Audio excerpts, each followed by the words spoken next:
It's the Chiefs and the Eagles. We're reacting to the conference championship games and talking a little Shrine Game today on the Locked On NFL Scouting Podcast.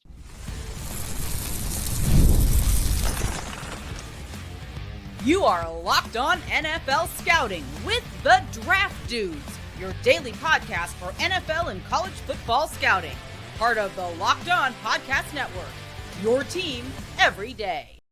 What's better than this? It's guys being dudes here on the Locked On NFL Scouting Podcast. We're the Draft Dudes. I'm Joe Marino from Locked On Bills. He's Kyle Crabbs from Locked On Dolphins, and we are your NFL experts here with you daily to talk team building across the league on the Locked On NFL Scouting Podcast with the Draft Dudes, part of the Locked On Podcast Network, your team every day. Want to issue a big thank you, shout out, and welcome to our everydayers. Those of you who never miss a single episode, we appreciate y'all being here very, very much. Today's episode is brought to you by FanDuel. Super Bowl 59 is here, and there's no better way to make every play more exciting than with FanDuel Sportsbook. New customers can bet just $5, and if you win, you'll score $200 in bonus bets. Download the app or head to FanDuel.com to get started. Joe, happy Monday to you. Happy one game left to play. Happy Victory Monday to those who are celebrating, and happy Kyle goes to Mobile Day to the program as well. How are you getting there? You flying, driving? Flying. Swimming? Do you know how long I didn't realize how long the drive is. It'd probably be faster to swim. How far is the drive? It's a 10-hour drive. Oh, is it? Okay. Yeah. No hop, skip, We're not doing there. that. No. So we're going to get on a plane and hop, skip, and jump on a plane over to Mobile for Senior Bowl practices, which I believe we had some official measurements that came in today as well. Yeah, we did. Some guys didn't measure their arms and hands, though, Kyle Crabbs. Donovan Mizraku did. 34 and a half inch arms. I would, too, if I were him. 34 pluses. But some of these guys, I want to see those numbers. But obviously, you're at Senior Bowl this week, so we'll get to that. We'll talk Shrine later on in this episode. But we want to reflect on these conference championship games. We'll start on the NFC side of things. Eagles 55, Commanders 23. 55. Who last week on the show said, I wouldn't be surprised if it's a close game. Hey, listen, the Eagles tried to give them some chances. The Commanders got to stop fumbling the ball, man. Right. Yeah, 3 lost fumbles. The Eckler one was real bad. Right. And, that really felt like the extension of the divisional round, where that was like the big takeaway for all the games in the divisional round. Is like, don't try to do too much. Well, Eckler catches the ball, he falls down, and he tries to get back up, and the ball gets punched out. It's like, just do a barrel roll, right? Like roll forward on the ground. But man, you hate it because he's trying to be competitive and make a play, right? But it's just the margins are slim, right? Sometimes you just got to keep playing. They are so slim, and Philly ends up scoring more points in a conference championship game than any team has ever scored in a conference championship game. So they are on to Super Bowl, 59? Is that what you said? 59. Yeah. And none of the concerns that exist. I guess we have our answer. What would have happened the second time they played if Jalen Hurts had never gotten hurt? Because we said, who knows how many points Philly would have scored if Hurts never got hurt in the second game. The answer apparently is 55. Well, yeah. I mean, this is obviously a lopsided game, and it felt lopsided while watching it. But at the same time, you kind of felt like Washington had their chances, to stay in it, and every opportunity that they had, they couldn't get it done. And I think, the glow up of coordinators in Philly with Kellen Moore and Vic Fangio is just so big. And good on them. They outlasted everybody. Detroit couldn't beat this team, right? I think it's pretty resounding that the Eagles were the best team in the NFC this year. I think that's where this is pretty comfortable to me to accept Philly as that team. I think they're comfortably that team. They got better and better throughout the course of the season. They got through some injuries, and it's a war of attrition, and here they are. And I think the fact that Washington went into Detroit and beat them like they did, for Philly to do this was super validating that they are this team in the NFC. And I give a lot of credit to just how they've been built and how Howie Roseman's been able to guide this operation through a lot of transition at every piece, whether it's front office, coaching, personnel. They lost a lot of leadership in the last couple of years, and here they are. Here they are at 14-3, and they're in the Super Bowl. But I mean, for Washington, it's year one of this, man, and what a great story to tell from this season in general. Yeah, I think Washington has a ton to be excited about because this was perceived to be the transitional year, and it really feels like the culture that got put in place by Dan Quinn, and with a lot of, to be honest, I mean, they made a lot of rolls of the dice with personnel moves to bring in, and not them worked, and more of them certainly worked than didn't work, but you're only going to have a better idea of what you need and how to build around what you've now established here. So Washington should feel plenty good about that.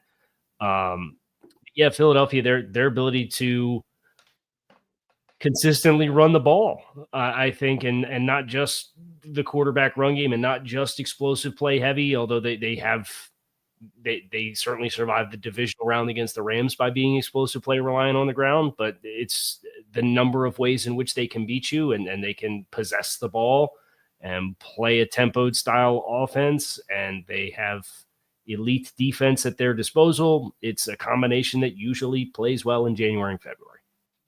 And I thought Jalen Hurts came out early and established that rhythm, which I thought was so important for him against a really different defense. We knew that this wasn't going to be the same recipe that Detroit had, that Washington had against Detroit. So for him to come out and just, hey, play with rhythm, establish that timing, establish A.J. Brown, I thought that was really, really important. Just go to your best players. And then Saquon was able to rip off those big runs. And, I mean, 229 yards rushing, 7 rushing touchdowns. I mean, you ain't losing anybody in the National Football League when you can do that. Right. Obviously, Washington would love to have had like Deron Payne and Sam Cosmi. It's terrible to have those injuries, but I love what you said there about the path forward for Washington to be able to, really kind of get a feel for this roster and who they have and build. And it looks like this will probably be a fun rivalry here in the East for a while now.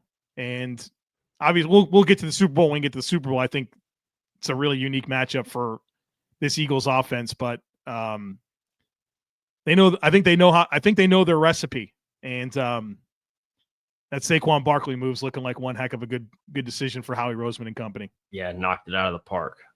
Now, the later game was certainly a much more competitive game between Buffalo and Kansas City. Kansas City came out on top, extends their look to win a third consecutive Super Bowl. We're going to talk about that game next, and then we're going to transition into some standouts from here in Dallas at the Shrine Bowl. That's coming your way next, so make sure you guys stick with us.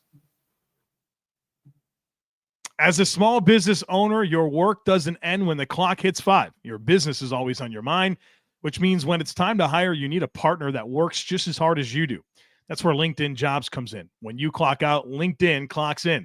LinkedIn makes it easy to post your job for free, share it with your network, and get qualified candidates all in one place. LinkedIn's new feature can help you write job descriptions and then quickly get your job in front of the right people with deep candidate insights. And here's a pro tip. Add the hashtag hiring frame to your profile picture to double your reach to qualified candidates. It's no wonder that 72% of small businesses say that LinkedIn helps them find high-quality hires. So post your job for free at linkedin.com/LockedOnNFL. That's linkedin.com/LockedOnNFL to post your job for free. Terms and conditions apply. The worst thing about the travel is the hotel Wi-Fi. I hit the bumper 3 times and it didn't roll at the start of the break, and I panicked. I'm like, I hope it goes. Otherwise, we're just going to sit here staring at each other for 5 seconds, and then you're going to start talking about LinkedIn. Well, I didn't even think about hotel Wi-Fi because it feels like your feed is at least coming through pretty smooth. So that's good.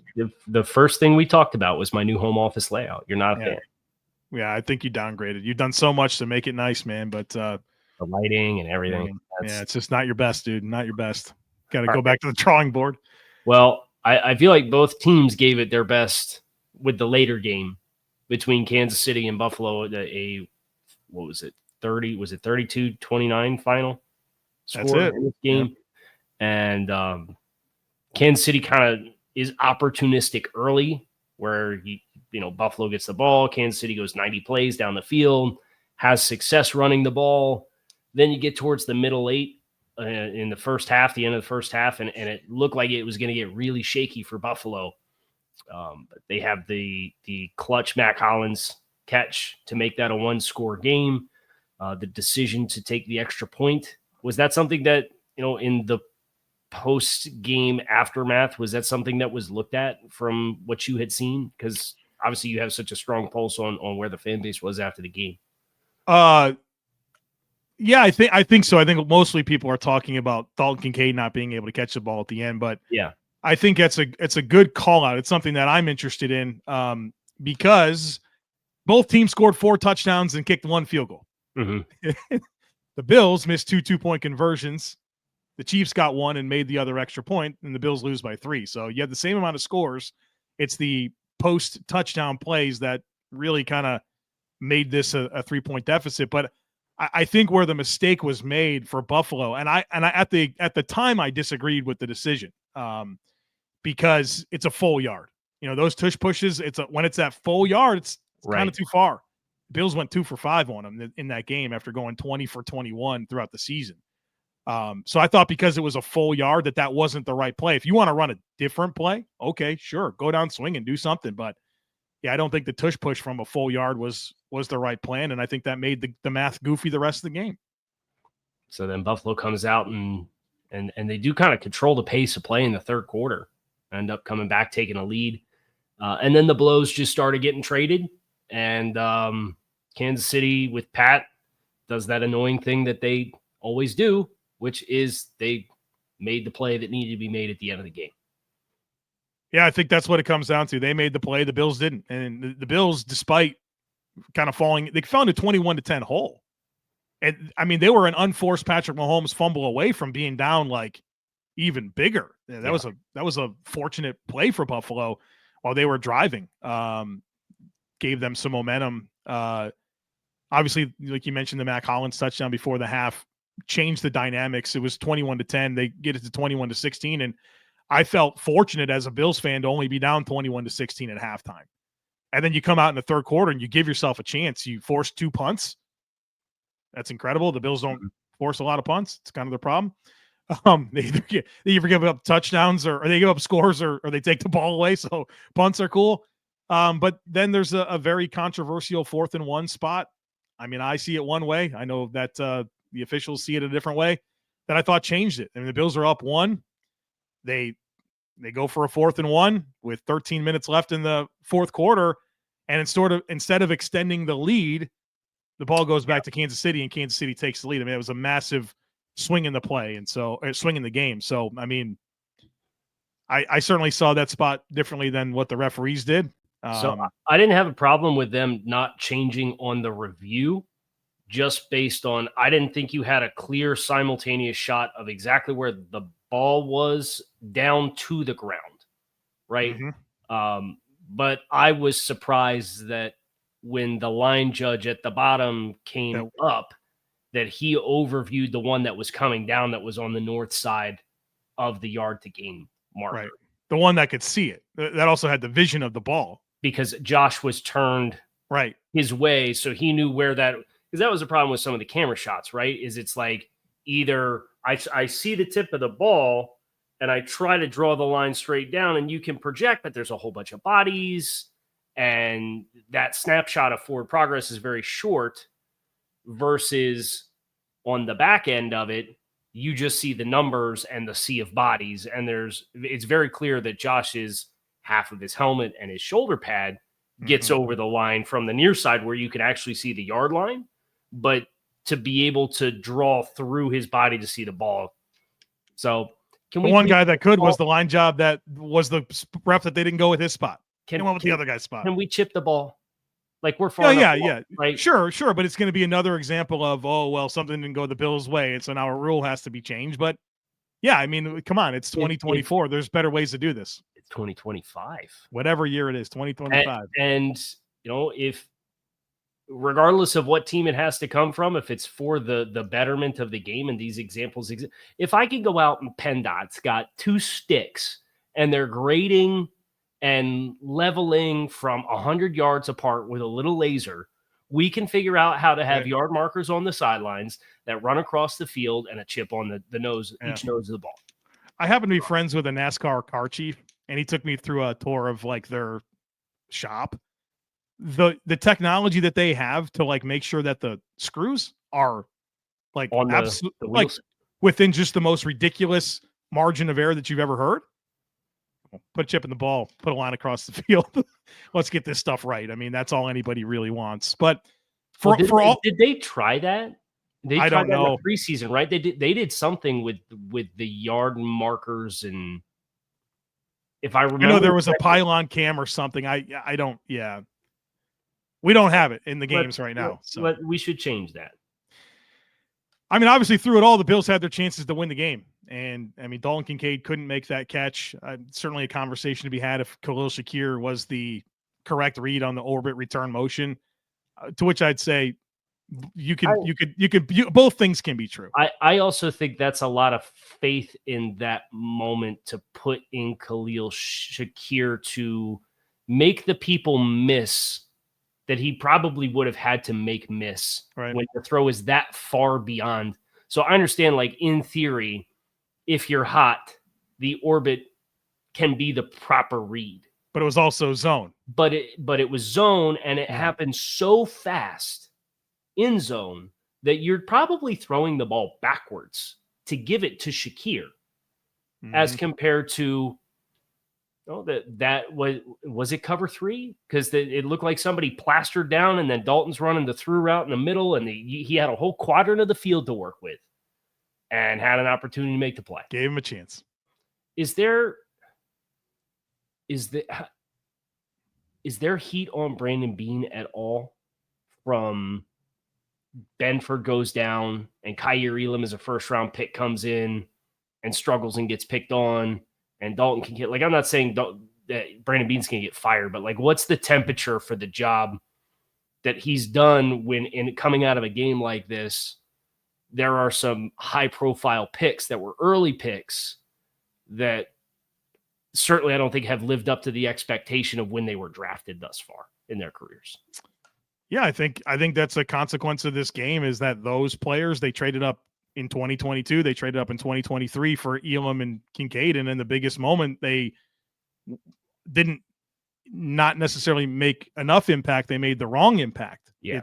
And you look at, I mean, even the other swings that he's made, Von Miller, I mean, he's been fine. Obviously, the ACL injury kind of ruined last season, but didn't work out, right? And so the moves that he's tried to make to really put the team over the hump against this team in particular haven't really worked. And I think that's what's hard about compartmentalizing the issues of the Bills, is it's like, are these real issues, or are these normal things that happen with draft picks? And you're having to go up against this Chiefs team with Andy Reid and Patrick Mahomes and Steve Spagnuolo. It's probably the best combination of head coach, quarterback, and defensive coordinator ever. And so now all of a sudden you have to have conversations like this where those consequences don't really exist for other teams. Mm-hmm. It's right to pun intended, right here, right now against the Kansas City Chiefs. Everything that you do that doesn't get you past them after they've ended your season 4 times in 5 years, never been done in the history of any sport. You know, it's all heightened, and you feel like the team has the capacity to do it. You're looking at the NFC. Jalen Hurts is going to 2 Super Bowls. Brock Purdy's been to the Super Bowl. Jim Garoppolo has been to the Super Bowl. Lamar Jackson and Josh Allen, they haven't. You know, it's so on the wrong side of the fence at the wrong time. I mean, that's really all. All of these things are issues. Like I don't want to sound like I'm deflecting from issues. I mean, I can go in about the Bills defense. I think there's been roster decisions that haven't worked out, but I don't think that they're catastrophic roster decisions that circumstantially that aren't circumstantially worse because of this particular moment in history, that as the Bills have built a team that I think has obviously been the second best team in the NFL since 2020. One of the greatest teams in the history of the NFL just happens to be in their stride at the same time. And now you have to have conversations that are simply a result of the Chiefs exist.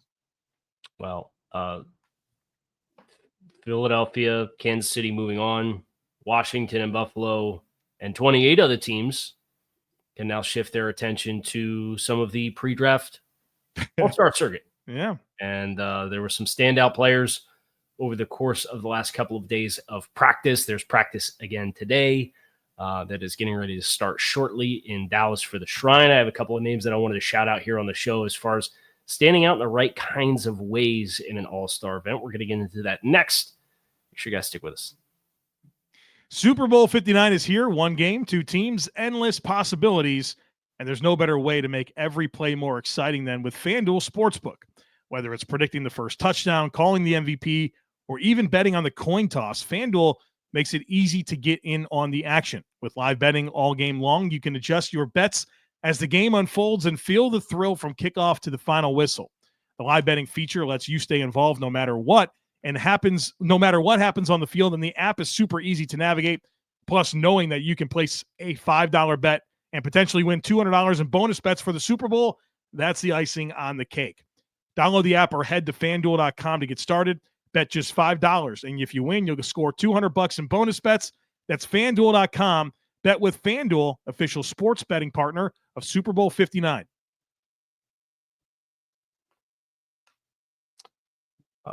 East West Shrine down in Dallas. Couple of guys that actually went out of my way to do write-ups on over the course of the past couple of days at night. I didn't go out and do the Texas barbecue scene or anything like that. I just came back, locked myself in my hotel room, ground some tape, watched the conference championship games, had some stuff door dashed. So I did partake in the local cuisine, but wanted to take advantage of the opportunity to really wall up. And there's some good players down here at the Shrine, including a player who now carries a top 75 grade for me in this class. And that's Jordan Phillips, the other defensive tackle, Jordan Phillips, from University of Maryland. Oh, that's I thought I saw him blow up Caliendo one play and sack Patrick Mahomes last night. How was he doing there at the Shrine game? But all right, never heard of this player, Kyle. Who is Jordan? This is going to be your highest rated player coming out of Shrine as things currently stand. You haven't probably got to them all, but as far as active participants, where Shadur Sanders and Kenneth Grant and Shavon Revel for varying degrees of reasons were in sweats. Active participants, eh? Participant, yeah. So Jordan Phillips, fun fact about him, he's at the Shrine as a redshirt sophomore. So, oh wow. The league last year changed the eligibility participation rules to allow underclassmen. This is originally from the University of Tennessee. He played in 3 games and redshirted in 2022. Transferred to Maryland, which was another one of the teams in his finalists throughout his recruitment process as a 3-star defensive tackle with a background as a heavyweight wrestler in high school and a competitive weightlifter. 6'0", 318 pounds, verified at the Shrine with 33-inch arms. Credited on the Bruce Feldman's Freaks list with a 665-pound squat, a 365-pound overhead press for 2 reps. Is that strict press? Yeah, I believe so. It's just, and you believe it when you see him in person. He's built like a nose tackle. Surprisingly good first step. Outstanding nose gap techniques, like the whole eat and double teams. Does the drop knee technique where he's down on a knee and he's leaning into double teams. He lines up as a 4 and over top of tackles. I think he's got enough first step quickness where you could develop him and potentially you could rush the B gap. But a really high floor player in a run defending with some ceiling as a pass rusher with just how explosive he is. And Mike Loxley, coach at Maryland, compared him not that long ago to Deron Payne. So man, these are the nose tackles that work. These are the ones you want to get. These are the ones that get paid what my comp for him is, which is not Deron Payne, but it is Aleem McNeil. Holla. And Aleem got what, 24 from Detroit? His bills are paid. Yeah, you'll be all right. His bills are paid. So Jordan Phillips, I have a 3rd-round grade on him. Just some of the youth and inexperience. He's just over 1,000 career defensive snaps. But look the part down here is one of the best overall players out here on the practice fields, and is a young player with a ton of developmental upside and is built perfect for the position that he's going to play with the ability to do more. Good year to need a defensive tackle. Holy cow. Yeah, it just keeps getting better and better and better. Another one of the names that I wanted to shout out was who I think the best quarterback has been down here. And I do have a grade on him. I have a 5th-round grade on him. It's Max Brosmer from Minnesota. Was originally from New Hampshire. He's from the Atlanta area, went unrecruited, went to New Hampshire, was a starter there for 4 years, had a knee injury in 2021, missed the entire season, and then transferred in the portal and went to Minnesota this year and really looked a part of a pro-style like pocket drop-back passer. He just doesn't have great arm strength. 6'2", 225, 6th-year senior, really good decision-making, good rhythm as a passer. His biggest issues are when he tries to gear it up and put extra juice on the ball. You kind of get a big spray chart as far as the variance with accuracy on tight window throws and then 20-plus yard down the field throws. He doesn't really have that kind of big-time arm. Draftable quarterback? Draftable quarterback for sure. So that's where it gets interesting because, I mean, you're obviously pretty deep into this class, and I've listened to, I've talked to you about, kind of the appetite for if you're going to invest a day 3 pick in a quarterback, whether it's some of or resources in a quarterback, some of these 4th-year guys or some of these younger toolsy guys like a Tyson Bagent or a Joey Milton, like that would be a better utilization of a resource, whether that's a trade or, a modest free agent signing for like a Zach Wilson type player or Justin Fields, whatever. How does a guy like Brosmer factor into that discussion? My comp is TJ Yates. So there's a floor. And that's, I think, the whole thing with all the day 3 quarterbacks is it's like there's a floor of a guy who could theoretically keep it between the lines, right? A lot of high football, like Kyle McCord, who's down here as well. Same thing. A lot of passing yards for Kyle McCord. A lot of passing yards.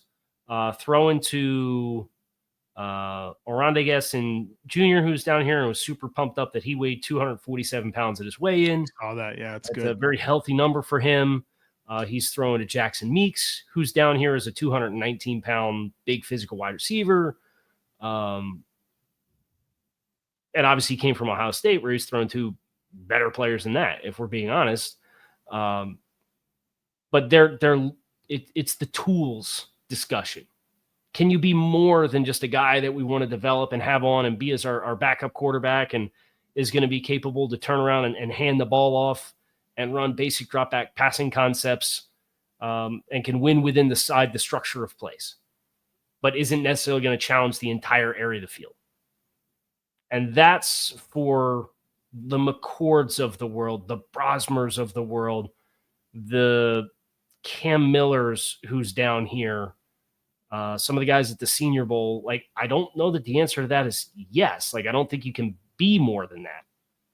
So I don't think it's a coincidence that the names that are in the second tier are Jalen Milroe and Jackson Dart, who have very different plus physical tools. But if you're talking about, I could sign a guy to a $5 million a year contract in free agency who has first round tools, or I can spend a 4th or 5th round pick on a guy who has day 3 tools that I think is going to be a steady hand, but you're never probably going to want starting for your football team because the appeal of what they can become isn't there. I don't think it really changes my perception of how I would go about investing in a quarterback this offseason if I were general manager, but it is nice to have a name like a Brosmer who fits in that same bucket of McCord of, you could tell the football IQ is super high, polished mechanics as a passer, but doesn't really win outside the pocket and doesn't really win down the field. Yeah, it sounds like your classic QB3 in the NFL, right? I mean, yeah. And, so sometimes those guys are Brock Purdy, I mean, not to get weird. That was the joke down here, and obviously he's a Shrine right. participant, so it's like you never write off a quarterback ever again. Right. Yeah, I guess Brock did some training between the draft and training camp. If I remember hearing the story correctly while I was down here, and maybe San Francisco fans already know this, but apparently he did like 2 months of training with a quarterback's coach between like the pre-draft process and training camp, and like completely overhauled a number of elements of how he operated as a quarterback. Those quarterbacks should do that too. But I mean, really, for a lot of the Brock Purdy's of the world, I mean, there's the Shane Buechels of the world and the Cody Kesslers of the world and the Luke Falks and these guys these guys have long careers, run scout teams, getting through preseason games, occasionally having a spot start, and like that's just a reality. Like, go ahead and get yourself a Zach Wilson and Justin Fields, but like you also need the third quarterback, and it sounds like maybe this guy has enough appeal to fall into that spot. But and I do think in a traditional West Coast offense rhythm style pass, like he could become, I think, a viable QB2. Well, never know, right? What was the quarterback with the Bengals when Burrow got down? It gave him a little juice. Jake Browning. Come on, man. You know what I'm saying? Right. Sometimes you need that guy. And he's got good guys around him, so the offense can go in certain matchups against certain teams. Like if you told me that Max Brosmer had a Jake Browning type career and a couple years from now had an opportunity and played like Jake Browning did, and you thought this guy's better than I thought, looking like a competent enough, like I would not be surprised at all. Yeah. But where do you put a price on that? And that's the hard part, especially with this year's class where the top is limited, but you get past the top and it's a lot of guys that are very role specific opportunities. Couple shout outs. Kane Medrano, linebacker, UCLA, Luke Lachey, tight end from Iowa, who's not the traditional Iowa tight end. He's a better receiver than what he is as a blocker right now.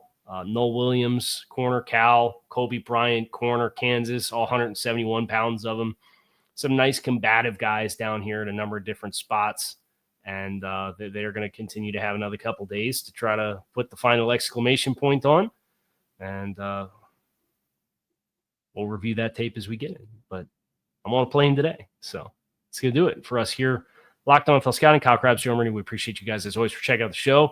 Make it a great rest of your day. We will be back again tomorrow. DJ's mock. Is that the plan? You're at the seat. We got it's going to be a great week. Subscribe. Busy weeks. Come back and see us.